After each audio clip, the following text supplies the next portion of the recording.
This next one is a figure 8, and you take a coil and you have 4 to 5 of these. Just count 1, 2, 3, 4, 5, and then you just take fingernails in between and you open it up like it's a book, like this. So it looks like an 8. And the next step would be to grab the end on this side.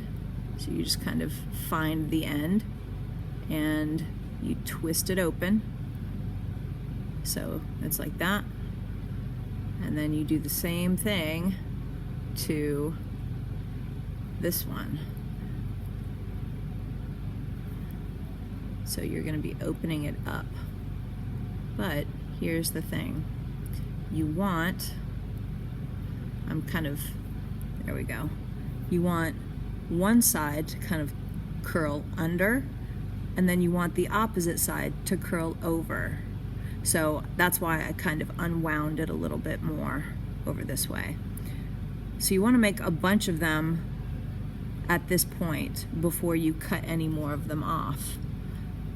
So say you make a second one, open it up, and then pull out the ends, unwind the end.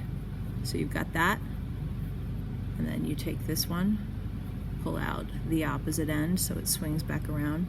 So they sort of look like those little hanging monkeys, you know, monkeys in a bucket, or monkeys in a barrel, whatever they're called. But that's not quite the way you would do it. You then have to make a loop here and a loop here so that each of these can hook on to the next one, like the monkeys in the barrel do. So you want to take it, and you are going to be, so I'm going to show you a side view here. I'm going to grab it right about here, and now I'm going to curl this underneath. So now I've made this little loop here, because this is going to be where I'm going to hook on to the next. So I've made a hook. I might even want to make that a little shorter. So there's a hook, and it's not complete yet. Then I'm going to do the same thing, but on the other side.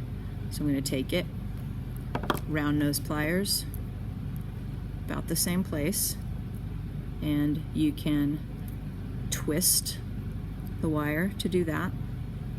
And I'm making them both curl in the same direction. I'll show you what I mean by that. So I'm cutting off the extra.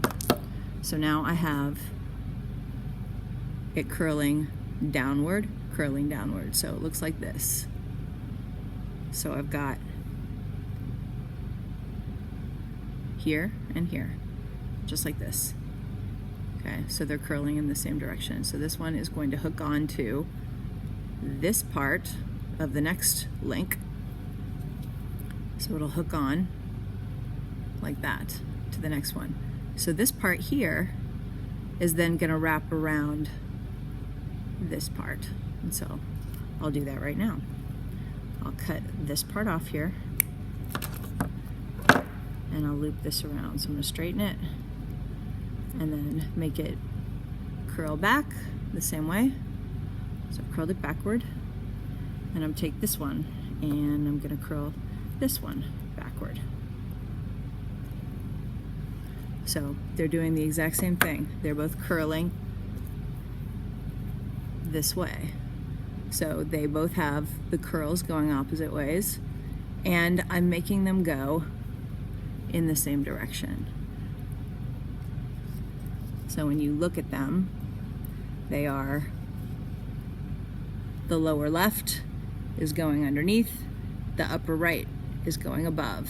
So they're going in the same direction, they're traveling in the same direction, because that means that when I go to put them together, I'm going to hook one end and one end, like this. I hook like this, and then I have to close them up, so you have to sort of hold them together, and you can take your flat nose pliers and you can squeeze them closed. Squeeze it closed, and then you do the same thing over this way. you can grab the end, pull it around, squeeze it closed. So now they're hooked, and the chain just keeps going. It's a good idea to make a whole bunch of these and to make sure that they're matching before you hook them together.